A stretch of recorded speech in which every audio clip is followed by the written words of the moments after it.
The moderator for this session, Mr. Ravi Sitapati, Advisor ISGF, Chairman BSES in Corporation Canada. Welcome, sir. Joining the panel, we have Mr. K.R. Jyotilal, Principal Secretary Energy, Kerala. Welcome, sir. We have Mr. Dinesh Wagmare, Principal Secretary Energy, Maharashtra. Welcome, sir. We have Mr. Praveer Sinha with us, MD and CEO, Tata Power Limited. Welcome, sir. We have with us Mr. Manoj Kumar Upadhyay, Deputy Advisor, Energy NITI Aayog. Very warm welcome, sir. We also have Mr. Vish Kanti with us, Head of Product Autogrid. Welcome, sir. We have Mr. V. Krishnappa with us, Managing Director, Power Company of Karnataka Limited. Welcome, sir. And we have Mr. Nalasivan C. from Tanjatco, Tamil Nadu. So with that, I would like to hand over the stage to the moderator of the session, Mr. Ravi Sitapati, to take the session forward. Over to you, sir. Thank you. That's too long. Thank you. Yeah, I think the way to set this session up, this morning session was very, very informative. Each one of the keynote speakers spoke their mind, opportunities, challenges, and they expressed where we should go. And I think this session is a great follow-up to that, and we have expanded our panel here as much. So the way the format will work for this session is going to be that the chair will give opening remarks. He will address all of us, and then the rest of us will use the mic to have 3-minute opening comments, and we will start a discussion amongst ourselves. So with that, sir, the floor is yours.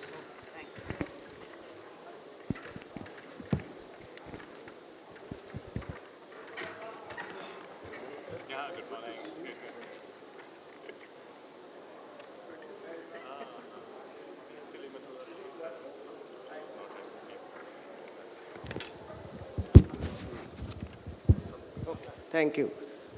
So we have a very eminent panel, and I thank Mr. Sitapati, who has traveled all the way from Canada to be with us and moderate this session.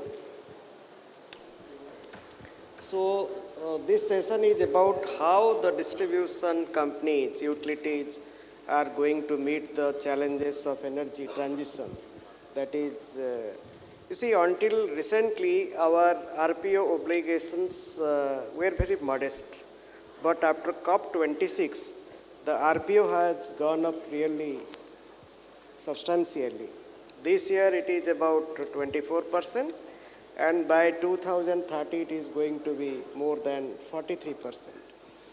And as of now, we are meeting almost 75% of our energy requirement from coal, electricity requirement. When I tell energy requirement, is essentially I mean electricity, because we are talking about electricity here.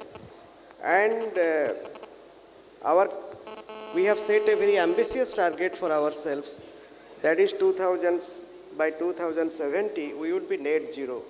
When I say ambitious, people may tell, okay, Germany has committed to net zero by 2045, and some countries have committed to be net zero by 2035.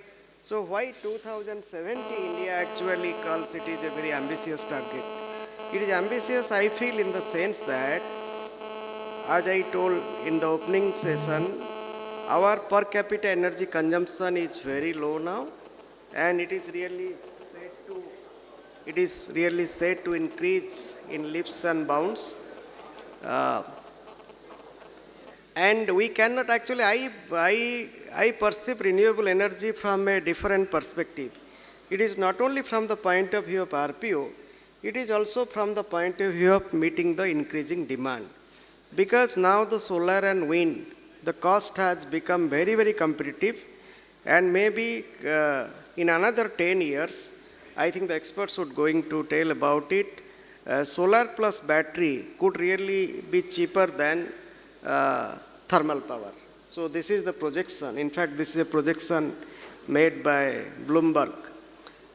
So how do we actually move in that direction? And how that transition should be equitable. Because what is happening, my concern of my state or maybe states in Eastern India is something like this. The transition that is now happening, actually it is not a just transition.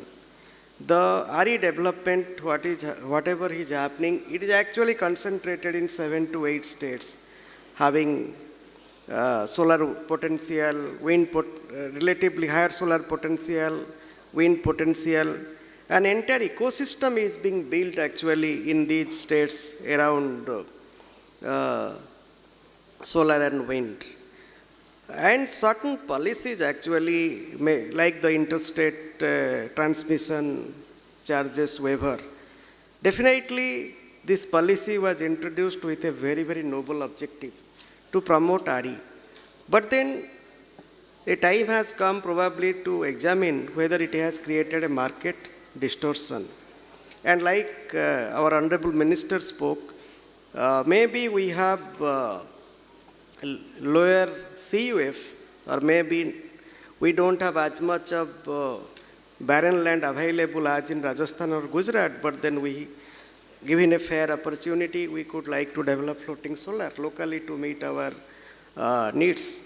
So I think here comes the question of just transition. So I would request the panelists to, as the moderator told, to briefly speak about what the respective states are thinking. And I think we have a participant from the NITI Aayog.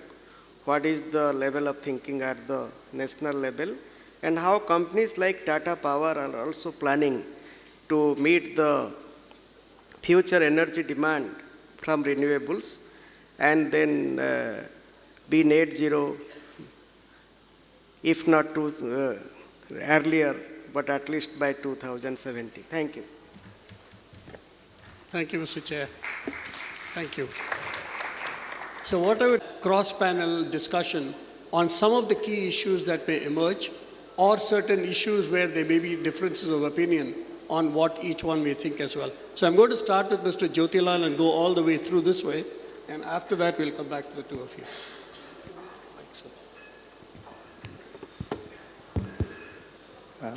Thank you.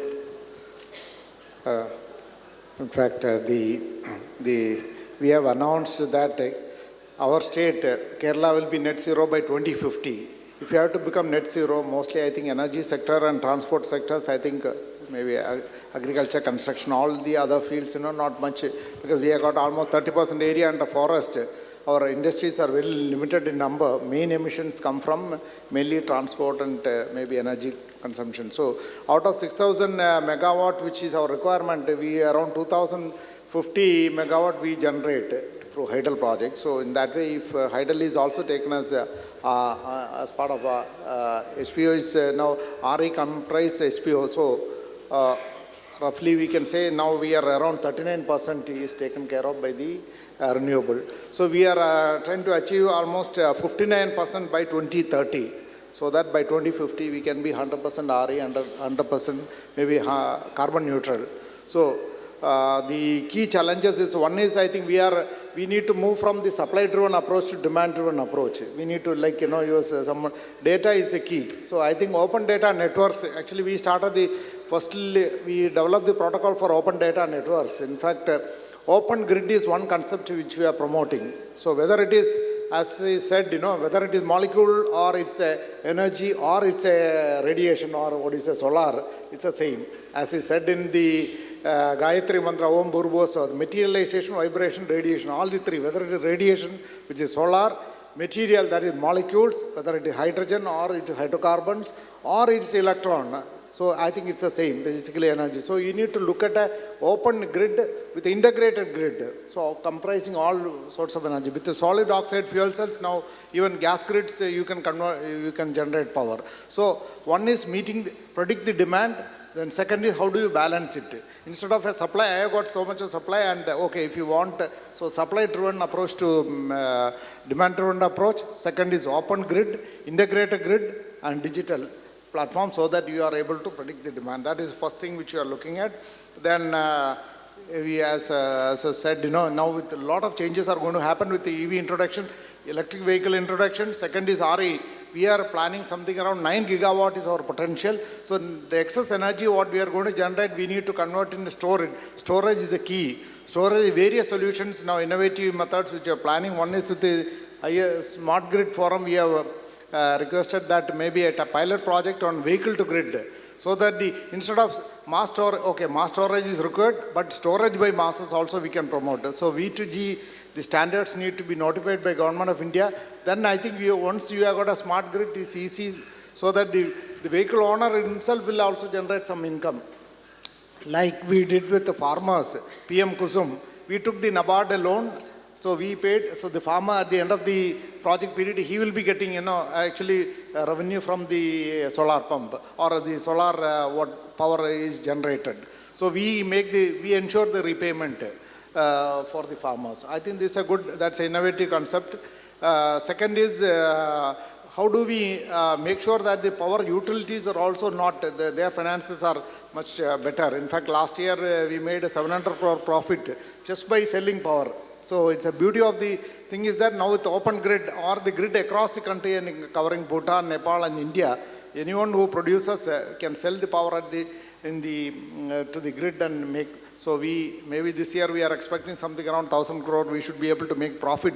Second is how do we integrate? Actually the telecom and power has to get integrated. In fact, we made the electric pole itself can become solve the problems of the urban congestion, because most of our cities are never planned. So one is, the integrated grid with what is electric pole itself with a steel frame of 50 centimeter dia. Actually we made the plan with the Fairwood Group, which is operates EPRI.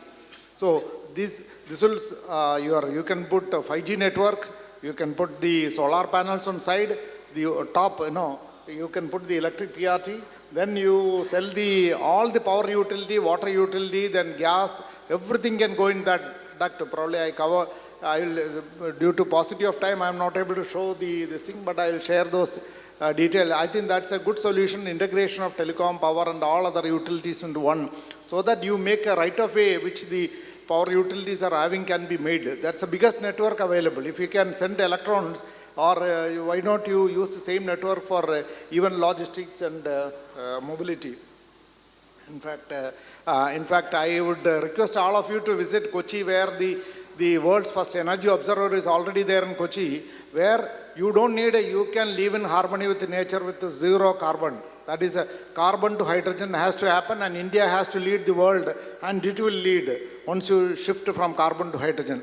That's the best example, where the solar panel, they take the water from the sea, they convert that water, they drink the water, whatever they use in the kitchen, everything, including all the power requirements of the ship is met from the solar. And what they do is ideal mix of battery and storage. Hydrogen is they have got 8 cylinders, 62 kilograms of hydrogen they can store it. That will be enough for 30 days of sailing with the ship. And 10 hours of battery storage, they have got 100 kilowatt. So I think that's the best example. If a ship can go across the globe with only solar, then I think we on Earth can easily manage, because you need only water, and they are surveying with sea water, they are converting and then taking hydrogen. So you have got all the technologies, both electrolyzer as well as fuel cell technology is demonstrated. I request all of you, it is there till 22nd of this month. Probably all of you, I invite you to come and see how carbon to hydrogen will be possible. This in nutshell is some of the initial thoughts. Thank you.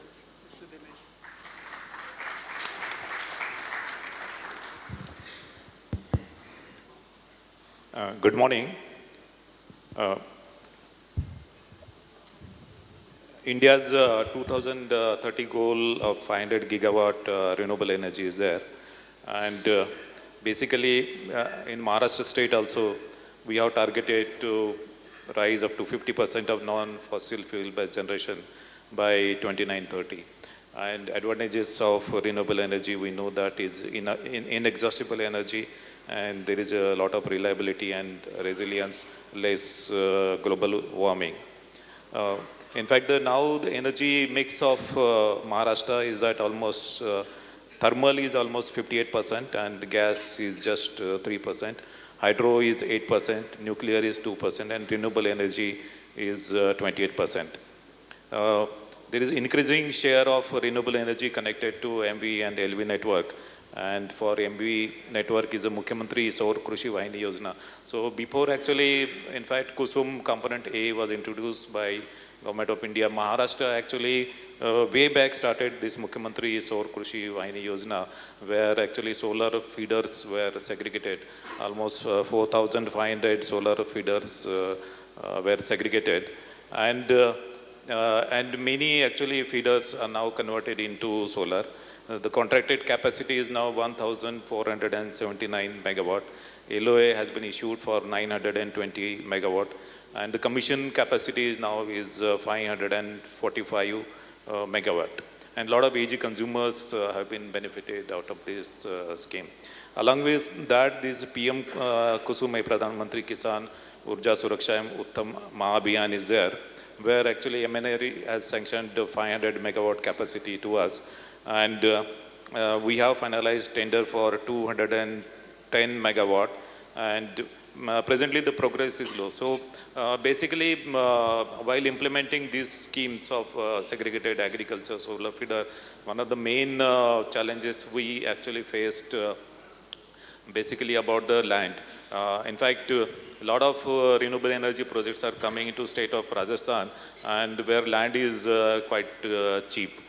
Because a lot of arid land is available. Maharashtra, although arid land is available, but then cost of the land is very high. So even you take the most degraded land, so their cost of the land is 5 lakh per acre and above.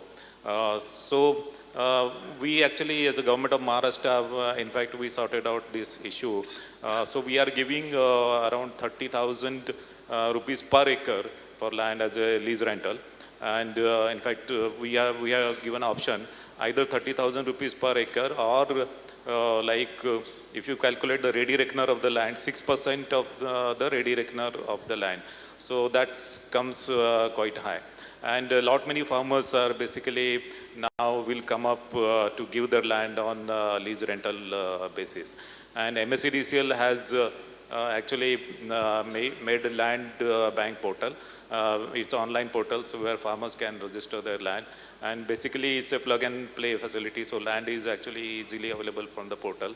And basically, both the schemes like Mukhyamantri Saur Krishi Yojana, as well as Kusum Component A, will go in a big way. And that's a very good model, because now subsidy given by Maharashtra government is around 1.8 rupees to 2.10 rupees per unit. And with this solar power coming as cheap, like 2 rupees 30, 40, like that, so almost farmers will get power at almost free of cost. Maharashtra is facing is a lot of issue for AG consumers. So AG consumers are traditionally not paying the electricity bills.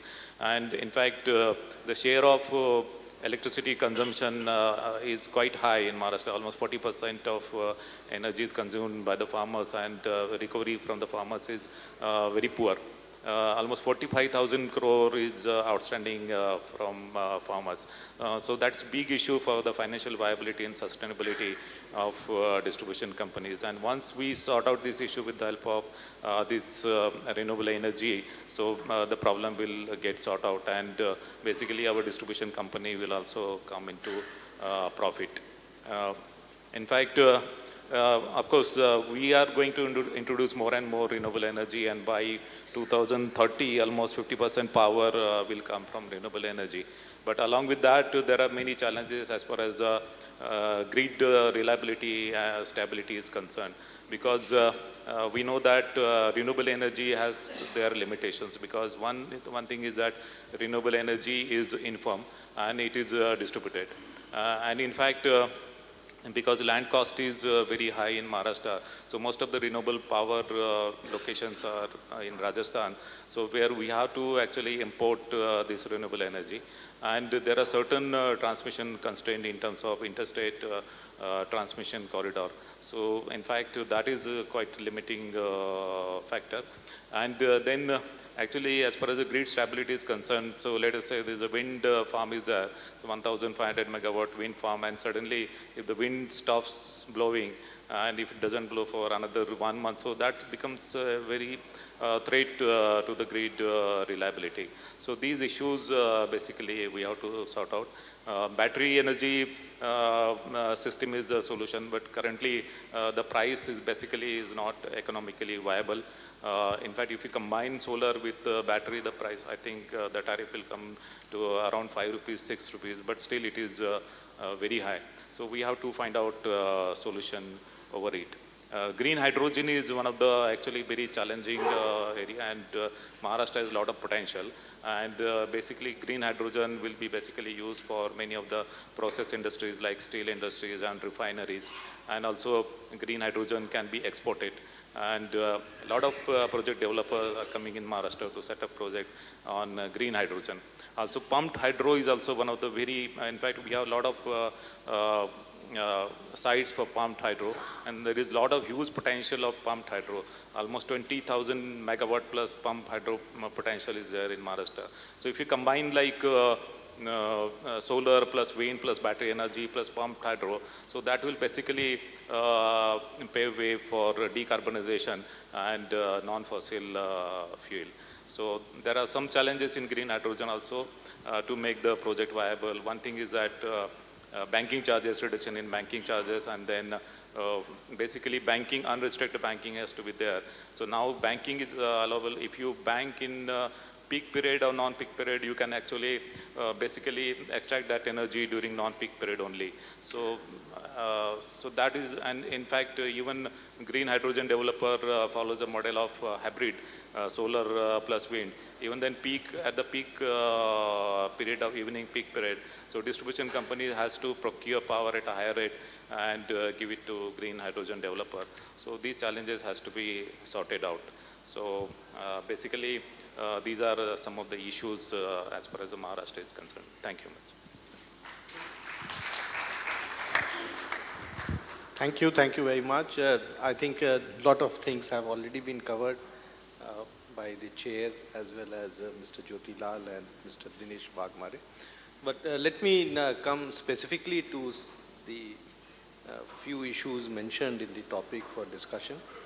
Energy transition challenges to DISCOMs, and the three issues are increasing share of RE connected to MV, LV networks, enhanced RPO targets, and green energy open access. So when we look at the green energy penetration, especially at the LV and MV level, we are looking at the distributed generation opportunities, whether it is a rooftop in cities, and rooftop can be for industrial, commercial, residential use, or it is in the rural areas where we are talking about either the microgrids or we are talking about the solar pumps. So starting with the rooftop solar, 2022 was the target, was the year given by government that we will have 1,75,000 gigawatt of megawatt of renewable energy, out of which 1 lakh was supposed to be solar energy, and out of that 40,000 was supposed to be 40,000 megawatt was supposed to be the rooftop solar. We are end of 2022 now. We are somewhere around 7,000. So there is a huge gap between what was envisaged, what was planned, and what we have been able to achieve. There is a plan. In fact, all calculation shows that the total potential in the country is about 1,50,000. But there is that sort of penetration that is not happening. There is a lot of resistance which is there from the DISCOMs to give you interconnectivity. There are a lot of resistance in the group captive opportunities where restrictions are being put in various states, whether it is in terms of banking of power or the wheeling charges of power. And I think there is a great opportunity if we can do that, because the democratization of energy or the socialization of energy that can happen will happen in a big way if we support the rooftop. And as far as there were a lot of apprehensions when any new technology comes, that if you have a lot of rooftop, these any electronics will lead to power factor impairment, it will lead to harmonics. A lot of studies have been done. First of all, that even if you connect in your transformers, and it can be any at the distributed level, even if it is 75%, 80% connected load to the transformer through the rooftop solar, it does not impact. It is not that the life will go down or the rating of the transformer will go down, or it will have any adverse impact on.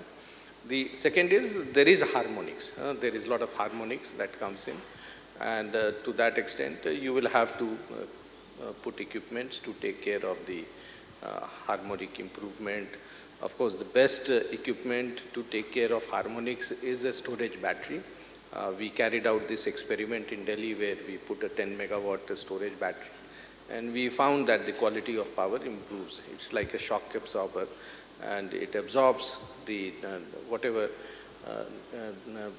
impact is there on the harmonics, or it is there on the power factor. So that's one area that one can do, but there are a whole lot of other solutions which are there, which helps you to improve the power factor or the harmonic impact.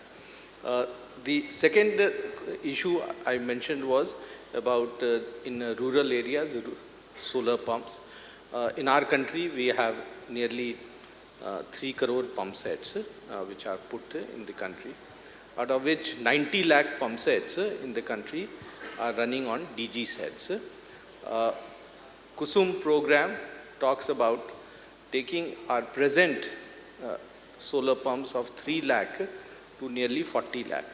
We still are miles away from the opportunity that is there.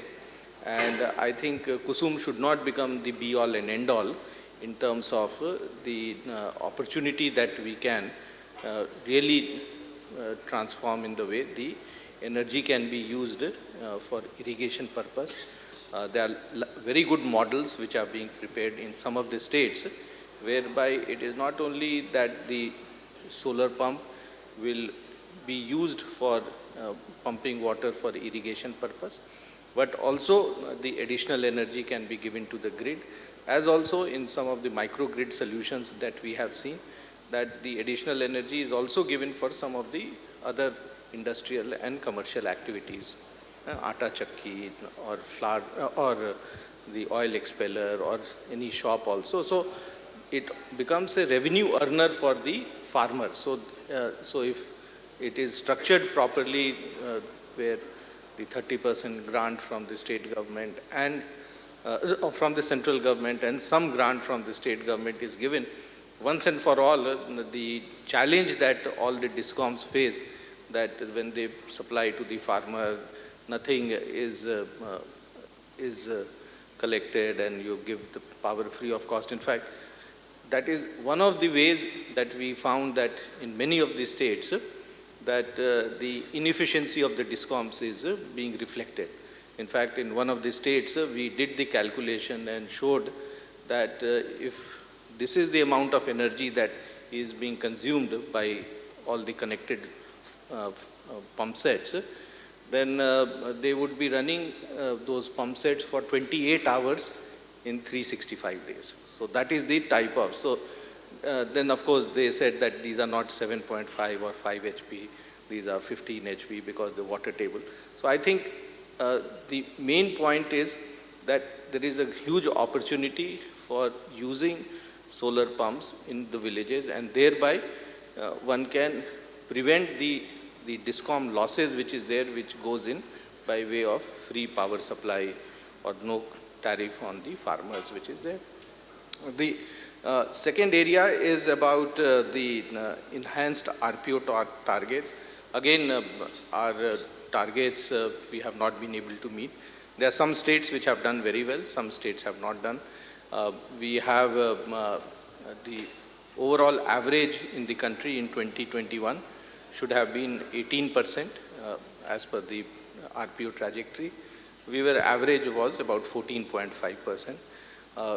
23 we are supposed to be 26%, which will go to 43% by 2030. A huge jump that needs to happen. In fact, if we have to meet the target of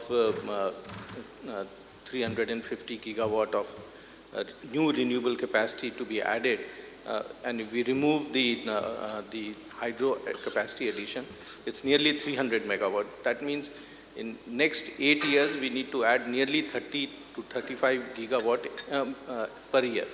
Our average has never crossed 12, 13 gigawatts. So I think there's a whole lot of work that needs to be done if we have to meet the overall target. So I think one of the ways of, and for India, we are fortunate that most of the parts of the country have very good sunshine, and we can definitely harness the solar energy to the maximum extent by the decentralized generation opportunities which is there. Green energy open access rules, again, the new rules and the app that has been created will give us an opportunity to do that, but again, it requires the support of the DISCOMs. Most of the DISCOMs are reluctant to do that. They feel that this is cherry picking of customers, where your paying customers are using open access route or group captive route to move away from your supply system, and you are left with only the low paying customers or the lifeline consumers. So I think there is a whole lot of contradictions which are there still in the renewable space. We most of the time go 2-3 steps forward, and sometimes we come back 3-4 steps. So I think there is a need to execute and implement many of the policy decisions, many of the things which is envisaged in the long run, but is not happening. And whatever challenges we will have, I think we need to sit down and sort it out, whether it is through the policy directions or the regulatory system, whereby we are able to come up ultimately with solutions which benefits all. It benefits the consumers, it benefits the states, and it benefits the implementing partners and agencies which are implementing it. So there's a lot of work that has to be done. This is the word transition is a very tough word. Many a times we use the word very lightly and say that we are transitioning, but I think it requires a lot of sacrifice, a lot of effort, a lot of work. So I'll stop over here. Thank you.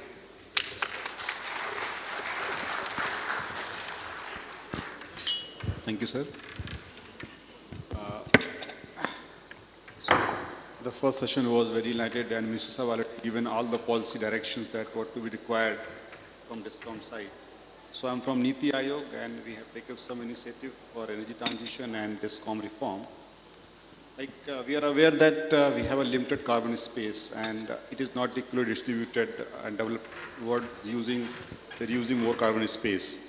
So we have only 1.3% total carbon space for us if we say that 2% scenario, 2-degree scenario. And it is 1.8% if we see that 1.5% carbon scenario.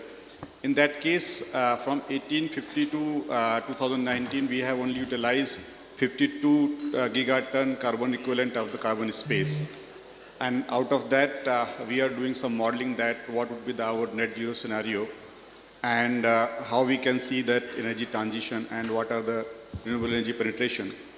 So in any case, if we see that by 2047, we have given a target of energy independence, and out of that, we see that renewable energy in the total primary energy can penetrate by 44%, and in terms of energy mix, it can be go 70% in that way. So then the responsibility of DISCOM increases much, because this renewable energy entirely gives a variability and unpredictability. So for that, we are working on 4 scenarios. One is that increasing electrification, especially the entire industry sector, because we completed the household electrification. Now we are moving for the industry sector. So for that, we can't electrify all the sector. So that we are searching for the new fuels called green hydrogens and methanol and ethanol and all. Then the clean energy fuel mix, we are basically balancing out with the renewable and with other sources. And that new technology mix, coal gasifications, and this pump hydro and this battery energy storage systems. So recently, Ministry of Power is basically floated a proposal for the BGF of the battery energy system, and I hope it is going to get support from Department of Expenditure, and also a separate scheme for the production link incentive for the battery manufacturing for the grid level. So two new initiatives, and there is a upcoming scheme for the pump hydro also. So there will be a BGF scheme for the pump hydro support, and both pump hydro and the battery energy storage system supported by the expenditure in principally. Now they are finalizing the policy. And finally, the rising digitalization of the entire distribution sector, especially from transmission to the consumer end. So in that scenario, we see that if we see the growth of 8% approximately GDP, so we can see that 4-time growth in our demand sector, and by 2047 we can see that 90% of renewable energy can be implemented in our system if we go by step-by-step roadmap implementation of that entire infrastructure and the planning. So for that, there is one concept called SDI to the PPP model, where we still correlating with our SDI index with the purchasing per capita consumption. But right now we are delinking it because we have a huge energy efficiency penetration in the system. So there is a delinking and decoupling of this thing. So maybe that our demand can be basically managed through our energy efficiency measures. And once it is basically managed through the energy efficiency measures and the other initiatives like the fuel mix and that renewable energy initiative, then basically we can balance out our carbon space requirement. Coming out to the DISCOM sector, that we had published a report called Lighthouse of the DISCOM, and it was done with the RMI, where we have given a step-by-step approach to see the distribution reform. And it has gone through the organization to technical challenges to the operational level as well. But we see that the state has a major role in the distribution sector because this is in concurrent list and they are basically operating at a ground level. And a lot of political intervention, especially the free power, is again becoming a challenge for the agriculture state. Like those who have industry portfolio, they don't have much issue, but the agriculture state, they have a major share, and then they have a revenue collection and other issues. So we see that there is a huge challenge for the AT&C losses and ACSAR gap things. And there is also a huge losses that is accumulated on the balance sheet of the DISCOM. And especially it is happening in that northern area where, because they are unable to balance out their portfolio. And then we see that they have also huge dues for that IPP's payment, especially the renewable energy, where the new PP is not done because of this entire cycle. So after these challenges, we see that what are the major ground challenges. So we see that the PPA is not signed because of the surplus capacity available with them. And also they are restricting the renewable energy because the distribution transformer capability, because most of the distribution transformer, they have 60% type of things and they are only putting 40% load for the renewable energy. And also that they have to install the new device for that voltage fluctuation and the frequency modulation, and then they require a huge investment. Also there is a requirement of the capital bank for some other technical management. So our DSES program already covered a lot of parameters out of that, and a lot of state is getting benefited, and hopefully by 2025 all these problem will be resolved. But still at the DISCOM end there is a lot of challenge, because whatever the transition is happening, it is only going to affect the entire distribution sector. And the operational and management issue is one other issue, because we are seeing that their MDs and their top level officials getting transferred within 6 months or 1 year. So once they start some initiative, it's get almost diverted, but once new officials joins. So we have given recommendation, lot of recommendation in our report, and we started collaborating with the state, and we do contact Haryana and Rajasthan for that one, and we are in process to also get starting this communication with the other state. NITI Aayog recently started the state support mission, where we are approaching the state to help out or to handhold for their clean energy transition initiatives. In that scenario, we are basically building their energy roadmap and net zero scenario if they require. Recently, Maharashtra, MP and Assam, they have created NITI Aayog-like structure in their state. And almost 10 states, they are on board and they are going to replicate NITI Aayog structure in their state. And NITI Aayog is basically willing to support technically and through some manpower to start their new structure. So all these initiatives that NITI Aayog is doing, and NITI Aayog is willing to engage more with the state and DISCOM. The green hydrogen initiative which NITI Aayog started and MNRE is going to implement when the policy is basically approved by cabinet. So we are doing a lot of initiatives, especially that green hydrogen and CCS and battery energy storage. So we are willing to more collaborate with the state and DISCOM, and this state mission unit is approaching to that to the every state chief secretaries and chief minister as well. And we are visiting continuously to the state to have a handholding things. And NITI Aayog is happy to support any initiative for the state for the clean energy transition. Thank you very much.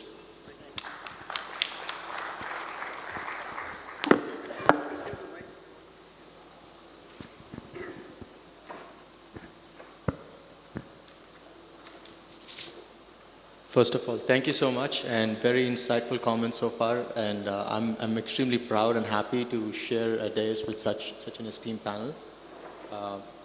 And I want to basically talk about a few different areas. Particularly, I want to start, reflecting on where India is. We talk, and I'm extremely proud of what the progress we have made so far in terms of the energy transition. But let's actually benchmark where we stand and what our report card even looks like. Our report card says that we have the topmost 10 most polluting cities in India in the world, right? So we have, while we have made so much progress in terms of installing renewable energy, you look at where we are in terms of our polluting cities, we have the worst air quality, right? So, and yet we have a roadmap to solve some of our energy transition plans by 2070. The social damage this is going to cause and the social equity problems that this is going to bring from healthcare perspective is so high that anything that you invest today in solving and accelerating this is going to pay out dividends in terms of healthcare benefits and also the quality of life improvements for our society. And one of the biggest problems that we see with energy is that it's very marginalized, right? The people who get affected the most are living in low-income neighborhoods or in areas where these power plants exist, which are very polluting power plants. And these power plants and the peaker power plants get activated on peak days, right? And when these get activated, there's an enormous amount of pollution and emissions in that area. And you see what's happening now in cities like New Delhi and Mumbai. This is a common pattern across the country. And we feel that there's a better alternative to solving that and solving this problem. Another thing I want to draw a very distinct, a parallel to is how India is also having, one of the largest amount of diabetics. We all know that, diabetes is a big issue, and we have about 75 million diabetics in the country. And one of the biggest things is, even though there are so many people, we don't actually see the data. People don't know, and we wake up every morning and have a chai with sugar in it, right? This is a behavioral problem. So energy is also similarly a behavioral problem. When we don't see the data in front of us and we don't see the resultant of what we do, we basically take it for granted. So I think one of the core enabling technologies to solve this is data like the data fabric through smart metering. We have to do absolutely everything in our potential to accelerate it and deploy it, but more importantly, make sure the data is available to the people and it's visible so that they take insightful actions as opposed to being very passive participants in the electric grid. And I think that this type of technology is available to us. This is not a technology issue, rather a behavioral issue, and we need to address that. So I'll come back to the behavioral pattern and what AutoGrid is doing to solve this particular issue. Let me also touch a little bit about what's the other things that are happening in the Indian context. India every year is buying about 8 million air conditioners. This year alone, we've installed 8 million air conditioners. Next year, we're projected to have about 10 million new air conditioners added to the grid. Let me tell you the impact of this, right? That's roughly about 3.5 to 4 gigawatts of new load that's being added to the grid every year. Now, what if we take this air conditioning load, we make them smart and controllable so that you're able to exert flexibility on the grid by modulating the power consumption of these air conditioners. So we today, if we start down that journey, by 2030, we will have about 30 gigawatts of flexible air conditioning load in this country alone, notwithstanding what we can do with the existing air conditioning stock. So we already have a lot of energy efficiency programs through 5-star rated programs through Bureau of Energy Efficiency. So there is a mechanism and a process which allows us to take those air conditioners that are being sold today with 5-star rating and propel people to purchase Wi-Fi connected air conditioners. So this will lower their enabling cost of flexible grids, flexible loads. And then you can tap into those exact assets so that they can be modulated, or you can change the set points with those, using internet-based technologies to reduce the peak demand. This is widely being deployed globally. AutoGrid actually manages about 6,000 megawatts of this kind of load globally, and we feel there's a potential for rolling those technologies out in India. So again, let me remind you, we are installing about 10 million air conditioners every year in this country alone. So there's enormous potential that is being left on the table by not tapping into the smart technologies that are getting deployed.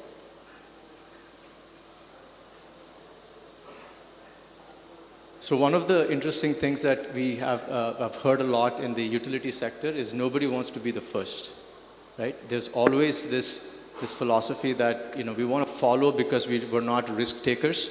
But I have to really applaud Tata Power for doing this, right? So as a pioneer in a lot of the new technologies, they have come to the forefront of actually deploying smart technologies and things like demand response.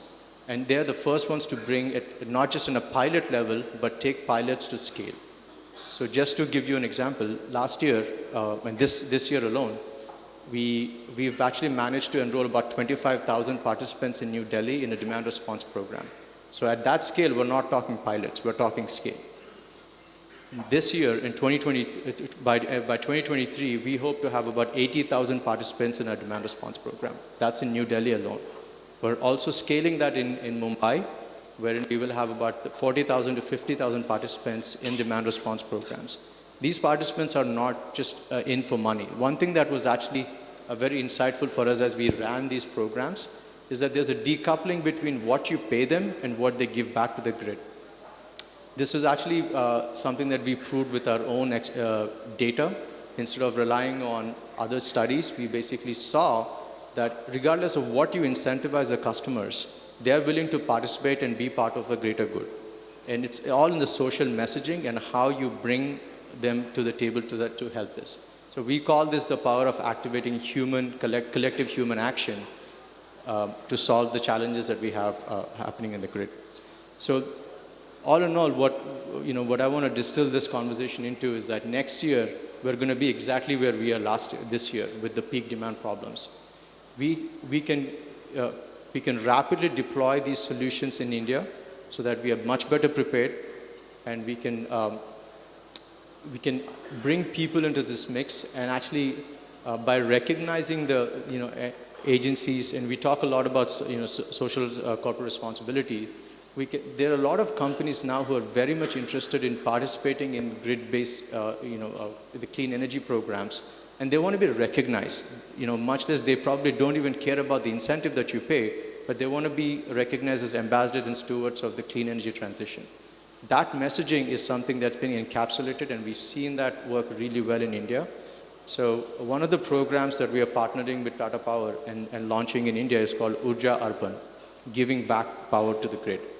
So this is a way to recognize those companies and individuals who are participating in these programs, who are giving maximum amount of load back to the grid. And like I said, what our data shows is that it doesn't matter how you incentivize these customers. And just like in what we've done in other countries, like in Hong Kong and in US, we have given programs and incentives where you tell people you send a notification and ask them to reduce load. In India, we've done something different. We said we'll enroll you in a lottery. So instead of giving everybody a small bit, we are basically aggregating those rewards and giving some people a better reward. And that has shown a much more progress and promise compared to incentivizing every single customer for participating in demand response. I think we've passed that phase where we've done a lot of pilots in the country. And while we are talking about a lot of investments in clean energy, we are at a inflection point, where we have to move beyond pilots to scale deployments. And by working with Tata Power, we're going to enable that in India, particularly in regions like Odisha, Ajmer, New Delhi, and Mumbai. And we hope to actually take this beyond the private sector utilities to the public sector utilities, because, like I said, we've already have the first. We want to find the second customers who want to take this and deploy it in their states so that they solve the peak demand issues that are about to happen next year. That.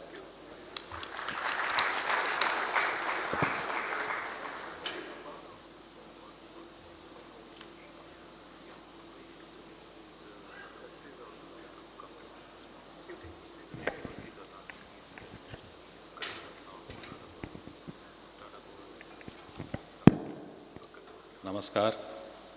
First of all, I thanks to ISGF team for organizing this utility meet. It is a good platform to share the details and our functional activities in this form. At present, comparing to the other states, Karnataka is a different state where we have a mixed power. We are very rich in renewable energy to an extent of 50% of the installed capacity. We do have 32 gigawatts of installed capacity. In that, 15 gigawatts of power is from renewable sources. And we are planning to have, to absorb these irrigation loads in the solar periods. That is a speciality in this state. And also, as we have seen in the forecasting of the last couple of years, we had a demand. Thereby, we were in surplus to an extent of 2,000 megawatts. That has been traded, and in the last year, Karnataka has achieved in the nation, and it stood number one by selling nearly to an extent of 6,000 MU and realizing to 2,843 crores. And in the present year also, the same we have planned, that is to trade this surplus power, because my demand is not rising. As we have seen in the commercial and industries, other than this domestic and agriculture, the demand rising in these two sectors is more. That is why the Karnataka is focusing to absorb the entire that solar power in the solar period. Thereby, we can fulfill the domestic needs as well as agricultural needs. As in the scenarios what we have seen, the impacts, carbon emission reduction in the cities, EV impact is also parallelly impacting, and thereby we have planned to sustain to that EV impacts also, and we have planned nearly 3,000 megawatts of storage, one with state-owned 2,000 megawatts and 1,000 megawatts with private participation. All this put together, by 2027, we can absorb, though the market segments are not comfortable, we can absorb this power and we can minimize the cost in the evening period. And as on now, we are backing down the CGS units and optimizing the cost. Very recently, in the last, after Ministry of Power's instructions, we are optimized the cost of by surrendering this Kudigi power, and we minimize the cost of power purchase to our DISCOMs to an extent of 600 crores. It is also a good achievement from our state team is concerned. So the main purpose of this, whatever the cost incurring towards the DISCOMs, it is the coordination job of the state grid, that is SLDC and the ESCOMs, as well as the policies of the government. When we have a good support from the policies of the government, and parallelly, when we consider it's a teamwork among the SLDC and the ESCOMs, so all this put together, we can achieve and we can motivate the, in all respects, to our, with support of the government and with support of the officers, so we can meet the end consumers' needs. Thereby, we can plan to remodernize with the, by utilizing the proper IT solutions and good infrastructure to the state. Thereby, further in 2027, whatever that RE comes to our network, we can observe and we can sustain for the future days till up to 2032 also we have planned. And from 2024 onwards, we do have a deficit. Here also, we are using this market segment, that is IEX, as a generator. So in similar way, the cost, that is what Ministry of Power says, we have to pay. The power purchase cost is the priority. According to that, we can minimize the cost effect also, and we can move the DISCOMs to a profit DISCOM in future days. This is also another point which we have to consider for future days to sustain this energy sector. And we have to properly utilize the renewable energy and in my experience in the last 2019, we have backed down the surplus power because there was no good marketing segment. That is the thing where we have faced it. Now, after 21 onwards, we had 4 marketing segments where Karnataka utilized the maximum benefit of the term-ahead market, and green power were traded, and we were the outstanding people in the nation for achieving this green power trading in the nation. So similarly, so when we work and proper tools and proper IT solution will give a support to utilize our energy in proper way instead of wasting our energy and instead of losing making a loss to the investors in our state. So I hope we can, in a team, by sharing the tools and management skills, we can do anything better in our DISCOMs. This is my opinion. Thank you. Respected panelist, happy to part of this panelist. I'm from TANGEDCO in Chennai. So Tamil Nadu is really blessed in natural resources. So we have almost close to 9,800 megawatt of wind power installed capacity, and we lead the nation. When coming to solar, we have close to 6,200 megawatt of installed capacity, where Tamil Nadu stands third. Altogether, in terms of renewable energy capacity addition, Tamil Nadu ranks third in the country. So when it comes to the in terms of power demand, it is again Tamil Nadu ranks fourth in terms of demand met. It is close to 7,500 megawatt. So Chennai city alone requires almost 3,500 megawatt of power, which is almost much higher than the entire state of Kerala and other northeast states. Coming to RE integration, almost more than 70% of our power comes from renewable, and we are all aware that it is intermittent. So during the peak wind season, that is during the months from mid-May to September and October, there is almost a variation of almost 30 to 33%. So over the years, right from the year 1995, Tamil Nadu is setting examples in meeting the national target. So we have the advices from the National NITI Aayog, on which I would like to present on a few cases. The first is, when there is a sudden drop in these RE power, the first and foremost effect will be on the voltage sag, and then it comes on the reactive power.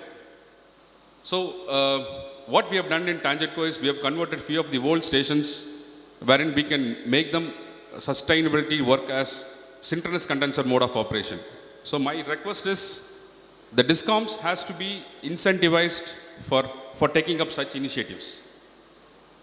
Second is, apart from the where we have the Basin Bridge gas turbine stations where we run it on the synchronous condenser mode, supplying reactive power into the grid, thereby it saves rupees in crores by supplying the reactive power. The second is, we have pumped storage. Hopefully when we are blessed with monsoon, pumped storage, again we run them both as both in generator mode and also in power mode, and the same pumped hydro storage can be run as a synchronous condenser mode to supply reactive power into the grid, thereby preventing losses. And the revenue savings is in terms of crores and crores of rupees. Again, we request the honorable persons from the NITI Aayog to come up to institutionalize some sort of incentivized schemes taking this into account. And then, having such a large penetration into the grid, we are also prone to natural calamities, both in terms of cyclones. The grid operations, they face a huge challenge. So over the year, we have got a good number of experience in handling the grid. Suddenly, when there will be a cloud cover, for a particular set of block, even 15 minutes, at times 800 to even 1000 megawatt of power, there would be a shortage. So how do we make up tune into these things? Of course, of late, we have come up into the green corridors, much larger interstate transmission lines are coming up, and we also expanding into the 800 kV HVDC networks, which is connecting from the north to the south.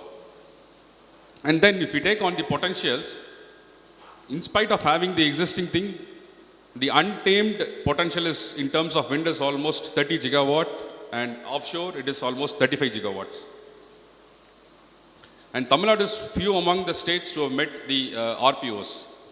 And our request is, instead of specifying solar and non-solar RPO targets, it has to be a single entity on the RPOs.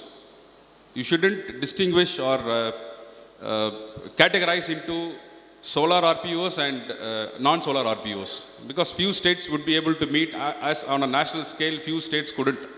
For example, the northeast would be rich in the hydro, the south, Rajasthan, where we have the arid lands, we will be able to take up these things. So these are our few requests to the NITI Aayogs. And then coming again, as we are all aware, the tariff has gone down much below the grid parity. So speaking in terms of, we have tried at pilot projects on both wind solar hybrid, but battery again, in my personal opinion and in all the major experts would agree that it's being expensive. And then to add on, we really don't have the account of actual penetration of EV into the grid. Either whether the transport department, whether it has to take into account, or the energy department. Again, it is being debated, and definitely within a decade, we will be able to reach a good solution on the EVs. And then, one more thing to add on, for the RE-rich states, when the frequency is higher, say at 50.10 hertz, states like Tamil Nadu, we will not be able to absorb the actual quantum of power. So even that, the state is being penalized on the DSM scale. So this again incurs in terms of a revenue loss to the DISCOM, even though we meet our RPOs, even though we contribute to the nation on the green open access. And to end with a high note, the green open access, with the ministry has come up starting from 100 kilowatt. Tamil Nadu leads much before than this. Almost a decade ago, we have come up with this green open access. Like for any HT consumers, captive or a group captive, if he's having a contract demand of 100 kilowatt, he is connected to 11 kV, he is eligible to be an open access consumer. So these are a few of my thoughts on this, and I thank ISGF, the government of Odisha, and all dignitaries for this excellent opportunity. Thank you. So there's one question I will raise, but before that, if there are mics on the floor, get ready with your question. We'll take 2 questions. We are running late, so 2 questions from the floor if you have any interest. But I have one question. Okay, go ahead. Sir, so just wanted to inform sir about the RPO targets and all. So the penalty and the grid code violation, that is not in NITI control, it's on the grid manager side. But 2-3 things that instrumenting the DISCOMs on the pump hydro and the BSES. So this is all a BGF scheme that Ministry of Power is coming. So there will be a stationary storage somebody is basically putting, and you can basically take their things and they will be getting capex BGF. Coming on the RPO target, the new target that is basically now Ministry of Power has notified. In that, there is a renewable target is basically hydro target. So because we have to also see the hydropower consumption. And as you rightly said that if Northeast has a hydro, so why they go for the solar? And if you have a solar, why you go for the hydro? So the same thinking that is going in the ministry and that NITI Aayog. So maybe the notification is not saying the same way, but there is some exercise going on. And NITI Aayog is preparing state by the RPO targets and their availability of resources, whether they are able to fulfill their resources, their RPO target, or they have to basically take it out from other state. So maybe that within some time we will going to publish our report. But maybe that after the Ministry of Power will come out this notification that you can fulfill your target by this way. But yes, we do agree with your thing that you don't require to go for the hydro purchase if you have a solar. And if they have a hydro, then they can't go for the solar. Thank you, sir. So I have one question. I'll lead it off with you, Mr. Upadhyay, and this is where Praveer had a comment. Today we are represented by state electricity boards who are reasonably good in telecom, IT, in everything they do. Rest of India, there is a big variation on the telecom, IT capabilities of state electricity board and DISCOMs. How do you propose as a federal agency to be able to lift all of them to some reasonable level so that your national targets are fulfilled? Otherwise, you may have a chance of good stories from the podium here and not so good stories from the rest of India. Any thoughts on that? Sir, rightly said, sir. So NITI Aayog is basically preparing a report with the IIT Kanpur. So it's basically to see the entire state electricity commissions working and their capability and all this thing. And though we have recommended joint regulatory commissions, regional... Keep it close. Yeah, sorry. So regional regulators, but it is not done. So, but we are preparing a paper on that one.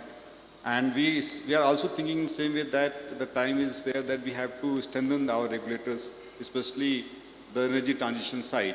And though there is staff issue, there is technical challenges and all these things. But again, it is basically a act regulated entity where everything is written, so that requires amendment. But we have started working on that front also. Hopefully, Ministry of Power will take note on that one, and shortly they will basically, with the consult of the state, because the state regulator is totally with the state ambit. So they have to also take opinion of the state, and then they have to change the structure or something like that. But very shortly, we are going to publish a report with IIT Kanpur, and this is going to give the entire picture that how we can strengthen and how much strengthening is required with these agencies. The second question I have is for the three energy secretaries here. The second, in the West, what we do is we are looking at autonomous voltage control, especially on medium voltage and low voltage renewable power. But that requires a grid code change because right now, the nodal voltage control can only be executed by DISCOMs. So I'd like to open it to the three. If you have any views on how do you propose that these smart inverters can actually be made a little more autonomous for controlling voltage as opposed to the ancillary reactive power that he supplies from synchronous condenser.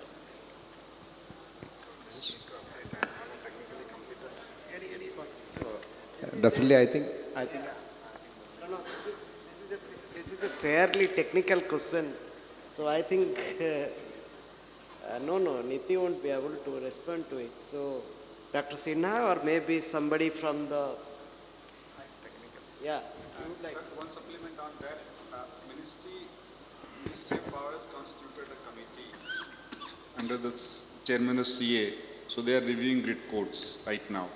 So maybe this is the part of that committee also. They are reviewing a lot of grid codes, and they have already published some one set and they are coming with the new set.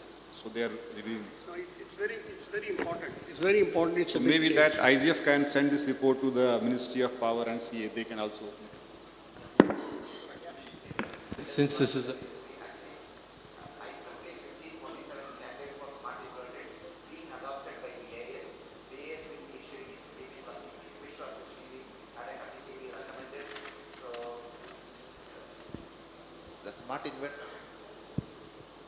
smart inverter will be made mandatory. Once the standard is issued by BSES, we will request CEA to change the grid code so that all distributed energy resources connection will be through smart inverter, which can be remotely monitored and controlled from the distribution company's control center. So at MOP level, it doesn't work. It has to go on a different route, and we have done it already. It's only few months, maybe another 2 months it will be come. Once the standard issued, we will get it grid code change from CEA. Any questions from the floor? Yes, sir. Yeah, even comments, yes.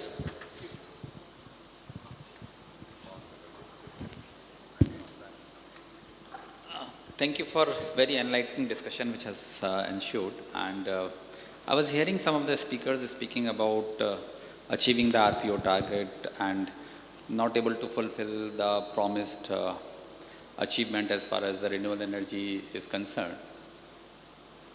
I also heard that the speakers are speaking about using the technology and DISCOMs not coming forward for giving the connections to the consumers who are using the renewable energy. We all understand that this whole system of providing the electricity banks upon the viability of distribution companies.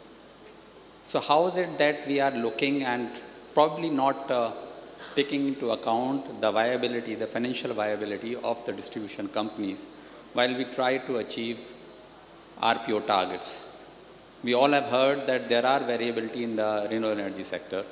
We also heard that at times, because of the policy changes, whatever we bid it out, the change in law increases the cost of energy procurement, and it becomes a very challenging for the distribution companies to continue to function in a way, particularly when the political executive wants the energy to be supplied at a very, very cheap rate.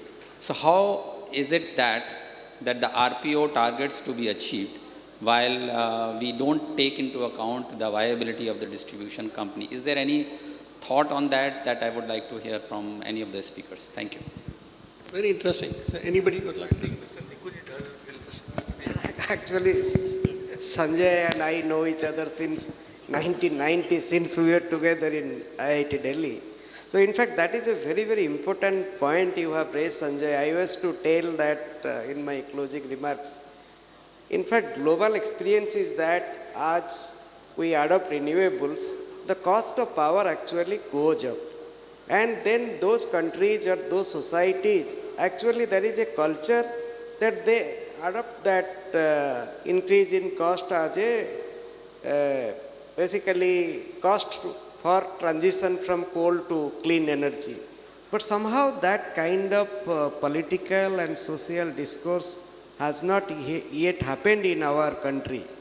In the short term, we have to actually be prepared to take some short-term pains for long-term gains. Actually, if I put it that way, and still electricity is being treated as a social good, but the electricity is actually an economic good. And everybody has to understand it, the political class, the consumers, everyone, the regulators. Regulators also are very reluctant to increase the tariff. Regulators and even, even the Union Power Ministry, it is not a, actually the kind of dialogue and consultation that needs to happen. Sometimes some of the states, we feel that it is being rushed through actually. It requires little more discussion, it requires little more consultation, and you have raised a very, very important point, very important point. Finance, unless the DISCOMs are incentivized, like Tamil Nadu told, in fact they have renewable portfolio of 75%, and still they have been doing it, but they are being penalized for something they are doing good. Like I told, Odisha was the first state to adopt reforms, but then because we have privatized the distribution, we are not covered under RDSS. But ministry is reviewing it. So actually we have to create enough incentives for the DISCOMs. Otherwise DISCOMs won't be able to meet these challenges. So I have only one addition. What sir has covered is different thought. So definitely what you're saying that this how to basically make DISCOM as a financial survivor. What today we are saying is a one option, one model, where the state is willing to take as a political risk and come out with the franchisee model, PPP model and all. The other is to create a new set of revenue for the DISCOM, like to create a carbon market.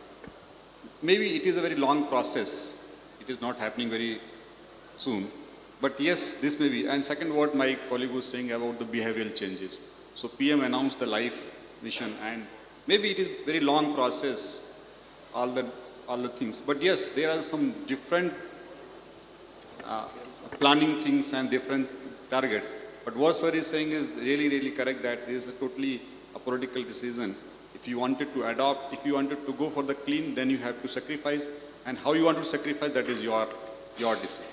So you wanted to politically sacrifice, or you wanted to sacrifice some other way. Because if you, I can say that UP started this journey, but because our vegetation and all these things, they have taken back it. So this is the roadmap that we have to see. Though we are also trying a lot, but. So I think Odisha is a great model, and I don't know, many people do not know that Odisha is the only state in the country which does not give any subsidy. So I think there is no state in the country which gives any subsidy to any class of consumer. And Principal Secretary is 100% convinced. Sometimes we discuss, he says, no way, we will never give. So I think that there are very good examples in the country. We need to learn from each other that how do you do the balancing and how do you make the tariff cost reflective. Many of the states do not have tariff revision happening on a yearly basis. Until and unless you make it cost reflective, you cannot give good service. And for good service, you need to improve your network, you need technology, you need money for that. So I think we have to call a spade and not by any other name.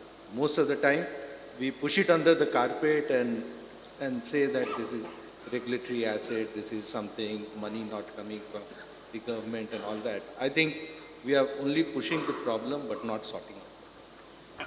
Thank you. With that, I'm going to close the session and ask the chair for his closing remarks. Thank you all for your participation. Yeah, thank you. Actually, it has been a very interesting dialogue. We had perspective from Tamil Nadu, we had perspective from Maharashtra and also Kerala, and then from NITI Aayog. So we had a very diversified views before us. But it is actually the topic is so interesting and topic is so challenging that justice cannot be done to it, especially when we are past 2. It is going to be 2:05. So I don't want to take much of your time. I would like to thank all the panelists. I would like to thank the moderators.